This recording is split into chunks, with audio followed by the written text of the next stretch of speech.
Thank you. Thanks, James, Emmanuel, once again for the invitation. It's always a pleasure to be here back with you and those of us trying to move asset management forward. It's been a long journey, but it's great that we keep our shoulder to the wheel and the wheel is beginning to turn. What I'm going to talk about is the future, planning for the future, emphasizing that we need to be real. We need to turn around and face ourselves. Where are we at? The planning must be real, no longer these wish lists and promises and so forth. We've got to cut our cloth to suit. We need to be organized. We need to be driven, motivated, and we need to work together. We need to integrate and coordinate. So this is an overview of what I'm going to talk about, a little bit of context, just to sort of lay the frame, if you like, for the discussion. We're going to look at a municipal asset management framework, how we can organize ourselves in a municipality to move these elements of asset management forward in a coordinated way. I'm going to stress the importance of a strategic asset management plan. Some of these words mean all sorts of different things to different people. People often ask me, what the heck is this thing? Why is it different to an asset management plan, etc.? It's a sort of case full of different words, but to sort of lean into that box and what is it and the importance of it. How do we manage the deficit in funding? So clearly, if we're going to be real about planning, we need to be real about what funding there is, what funding therefore there isn't. We need to prioritize, decide what we're not going to do, and then to do what we are going to do and do it well. That again is part of then the strive for planning to be real.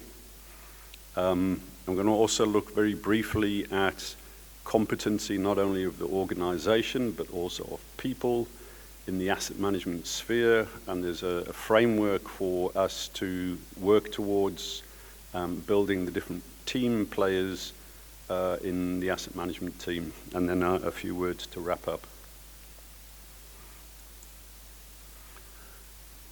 Okay, so a little bit of context. So there's increasing focus globally on this term bankability. It basically means that we've got to do things that are business-like. Our heart can and should be in it, but we've got to move towards a position where we can motivate things, demonstrate things, prioritize things, and that there is a business case and things are, from that point of view, bankable. So to be able to do this, we need to have demonstrated leadership commitment. So we need leadership to be visible, engaged, and driving the team, and naturally not only driving it but providing a framework for the organization to respond to that. Sort of talks to what Emmanuel was saying about the top-down and the bottom-up support. We also, in this country in particular, have our different spheres of government. We need to be aware of that and the support that needs to be obtained from national and provincial government for local government to work. We need to open our minds to risk sharing with the private sector. What does that mean? Blended finance, how does that work? It's no longer just a begging cap and we need some grants. Socioeconomic realities there. What's the bulk availability of water or power and other bulk resources? What is the status of the infrastructure? What we see is that over the last 10 or 20 years, assets, because they are long life assets, typically 10, 20, 30, 40, 50 years, you can take your foot off the gas for about 10 years, 20 years, but it's going to turn around and bite you at some point, and that is at this point now. So we've focused on catching up on the provision of infrastructure, but we haven't been keeping up with the renewals and the maintenance. So there's a backlog, and it's a sort of tidal wave of backlogs that are going to hit us. We need to be aware of the nature and extent and the status of not only the infrastructure, but of our management. How well are we doing? Are we organized? Are we motivated? And I think possibly the scorecard with regard to the state of management is not so dissimilar to the state of the infrastructure. The point is we need to be real about this. We need to turn around and look at ourselves and say, this is where we're at. We're committed and driven to change it, and then to put our shoulder to the wheel to do that. Now, there's several instances that we've been involved with where we can get our management act together and we can get people motivated, but the key ingredient, of course, is there's not much you can do if you don't have money. In Emfaleni, for example, where I was there 2 or 3 weeks ago, the roads budget compared to the zero-based budget need is about 10 or 15%. You've got a cat in hell's chance of holding that thing together with that sort of level of funding, even if your processes and procedures are good. In other instances where they've got really good processes and procedures, there's not the money. So where we have this ring fencing coming in and other hopes of funding, then we have the opportunity to begin to turn things around. So we need all of these things to line up. And for us to enable this to happen, it starts with leadership. We need quality, vision, visibility, and we need stamina. And we need everyone working together in the team. We need to work on the organizational culture. So with this as the departure point, it's up to us to determine the future. It might be difficult, but we've got to chart that course. So we must be clear about our objectives and not look for excuses, but look for reasons to get things done effectively and efficiently. So we all know about the frog in the pot, and it's been getting hotter and hotter and hotter, and everyone's just sitting in there whilst things get worse and worse. Push is coming to shove. We've got to wake up. We've got to do something. And I'm beginning to see in many different spheres, people are up for that challenge. The thing is we have to change, otherwise things stay the same. And it's got to come from the top. It's got to be from the leadership throughout the country. Okay, this is a slide from over 10 years ago, an asset management conference, looking at what the challenges are or were at that point in time. Not much has really changed. This was a global conference. And it spoke about, these are the 3 top things: capacity, funding, and skills. So we need to address these things and we need to put things right globally, if you like, in asset management. These things are challenges everywhere, but everywhere else isn't quite as acute as it is perhaps here in South Africa. So we have the need to chart, if you like, steer the ship in calm waters. That's difficult enough. But here in South Africa, we're in that sort of storm there. We're in the eye of the storm.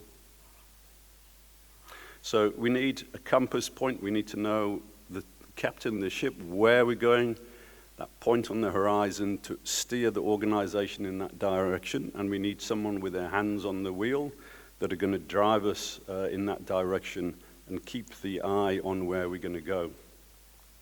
So we need leadership. I've mentioned that. We need organizational competency. So people need to be aware of what they need to do, who's going to do it, how they work as a team. There's that organizational competency. And with that, hopefully we can get direct benefits in terms of the infrastructure performance. But if we also get those top 2 right, as we know, we can then now stand more towards the front of the queue when it comes to getting funding for our projects. We can illustrate the leadership, the governance, the safe pair of hands for the funders that are going to put money into infrastructure, and they can be assured that the benefit is still going to be coming in 10, 20, 30 years' time because of the organizational structure. And bankers, remember, it's their job to lend money. They want to give money. They're looking for fertile ground for that. We've just got to man up for it and to get ready for that.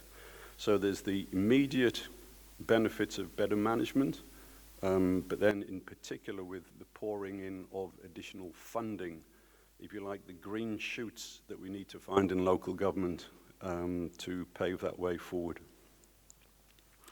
So if we look typically at, this is a profile of into the future of the infrastructure funding requirements. The shadow in the background is typically the amount of funding that we have. That might be 30 or 40 or 50% of what we actually need from a zero-based point of view.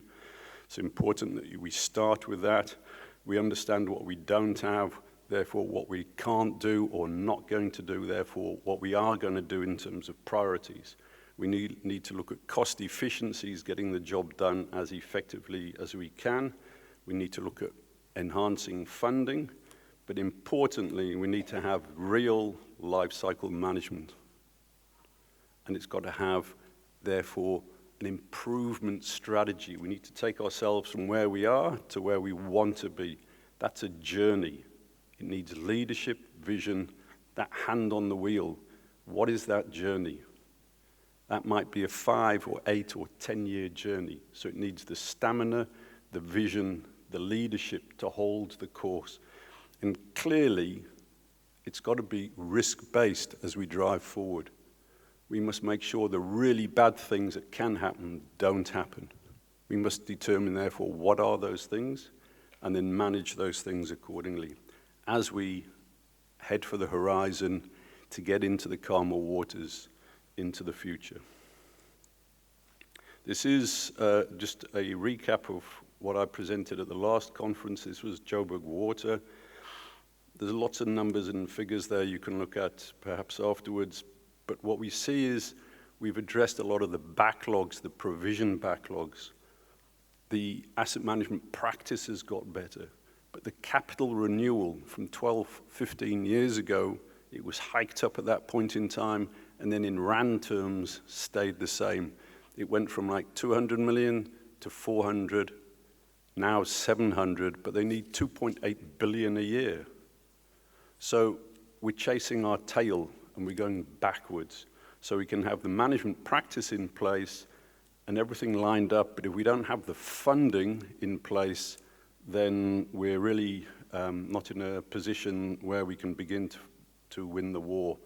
So the ring fencing of some of the funding for this is going to be very fruitful in those areas where perhaps that's going to be feasible.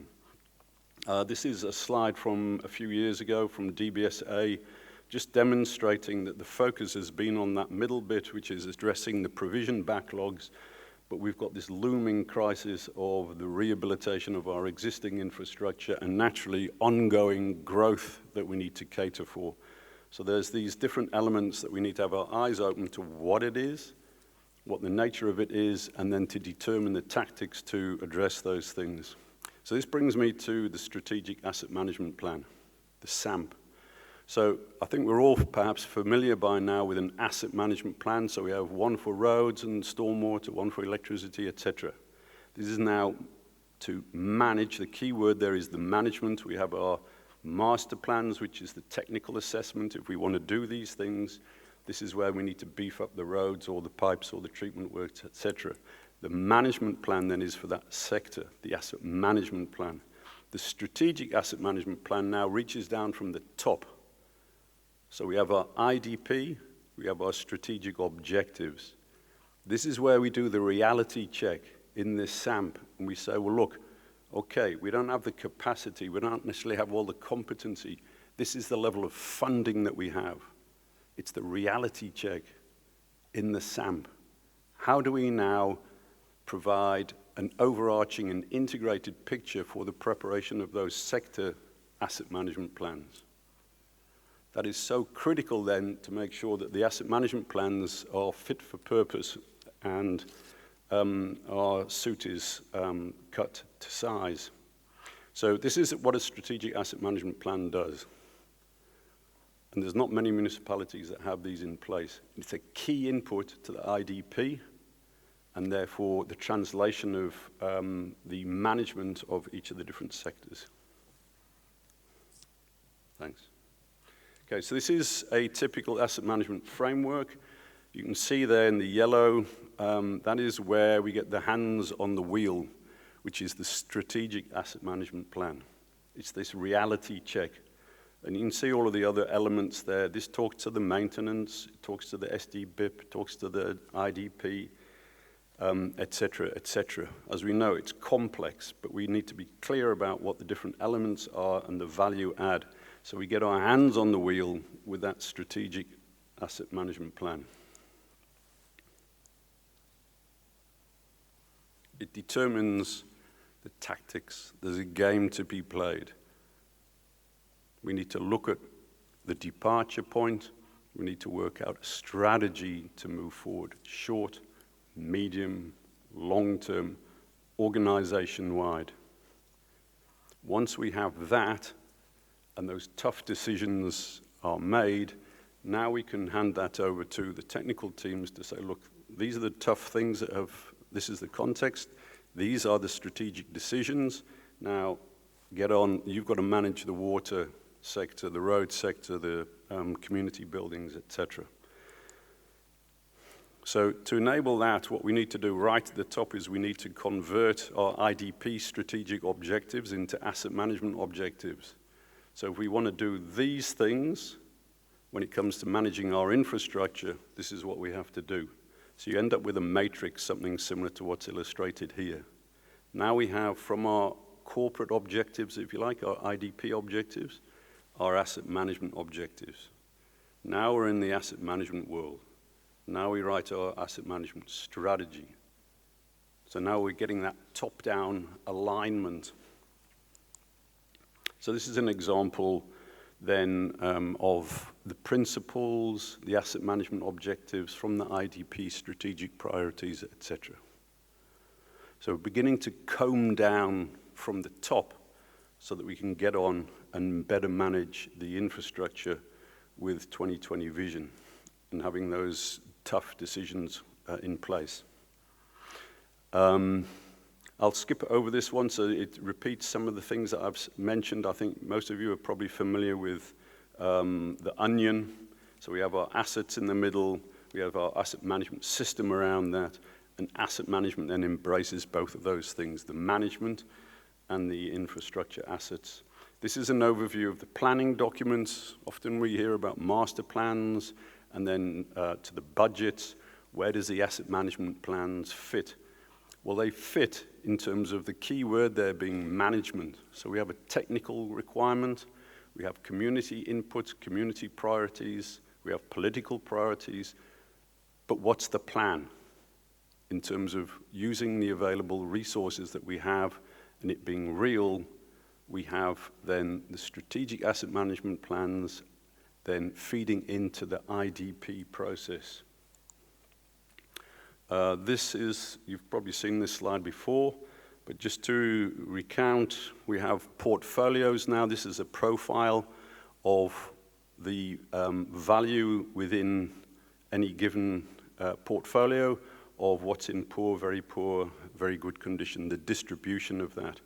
So I do want to make the point in terms of that 8% of carrying value from National Treasury. That is okay if you're on the straight and narrow, if you're here and you've been looking after your infrastructure over the last 20 years appropriately.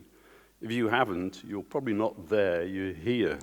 8% is nowhere near enough. And a lot of municipalities are battling to get to that level of delivery ability in terms of the volume of work. So the point is, it's a guideline, and it's better than if you've got nothing.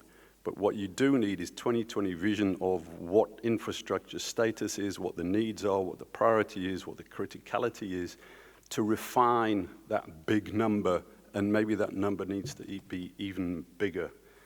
And we are teetering on the edge of this downward spiral.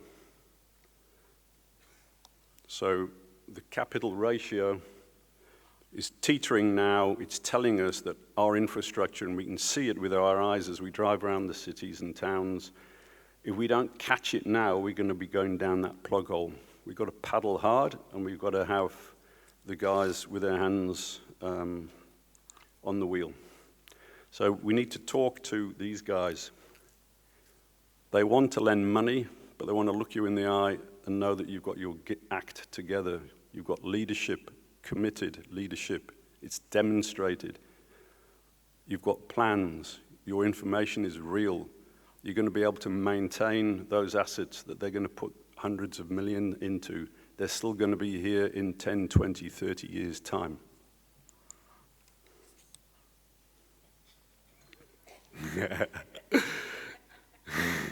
Thank you.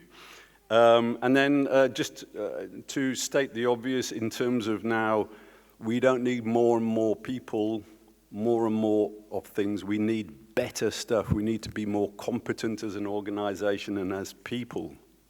We need leaders to stand up, not just the leader, the guy at the top. Throughout the whole organization, we need leadership. We need people that are wise, can act on their feet, not afraid to make decisions and to move forward. So we need to have better quality of practice. You may be familiar or not with the asset management competencies that SAQA, South African Qualifications Authority, has put out in terms of asset management. If you're not familiar with this, then naturally you can look it up. You can also look at the SAMA website where these things are written down. So the departure point, very briefly, is that it's a team game. We don't want 11 goalkeepers in our team. We want people that have different sets of skills. It's characterized by these different acronyms here, the CSAM, CPAM, CTAM. So it's a senior, it's a principal, and it's technicians. So you need guys that hold the fort with the different elements that make up asset management, the guy that's responsible for risk, for projects, for maintenance, and their teams. And then you need somebody that pulls all of that lot together. So there is a framework, and this is in line with global practice now. This has been adopted right across the world. You can look at this slide when you get the documents, and this just gives an overview. Naturally, there's different years experience, different qualifications, and different requirements in terms of the roles for each of those.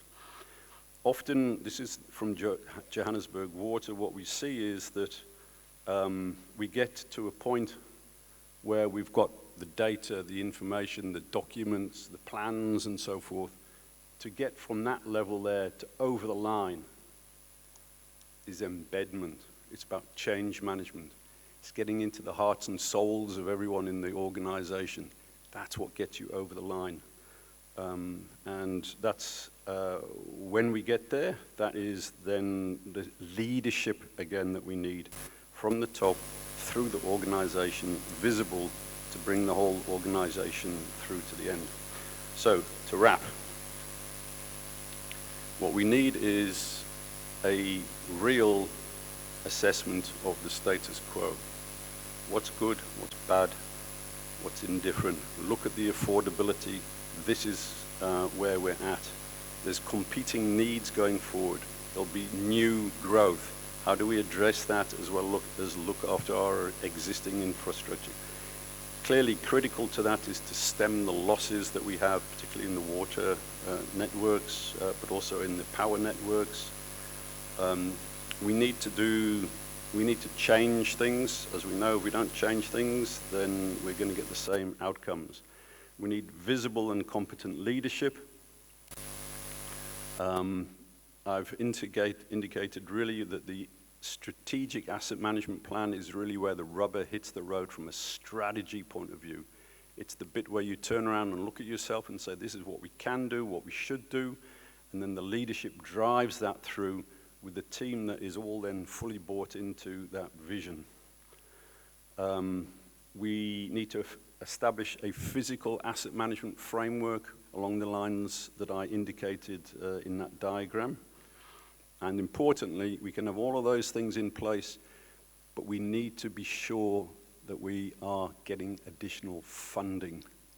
And to do that, we need to be more business-like in the manner that I've described. So those pictures, I think, sort of spell out the journey that we need to take. Get out of the boiling pot, look ourselves in the face, have a reality check, what we need to do to improve, get our hands on the wheel, keep the hands on the wheel, talk to the guys in the suits, get the guys that run around and get the job done, and then we will have a future for our children, and in my case, grandchildren too. Thank you, guys.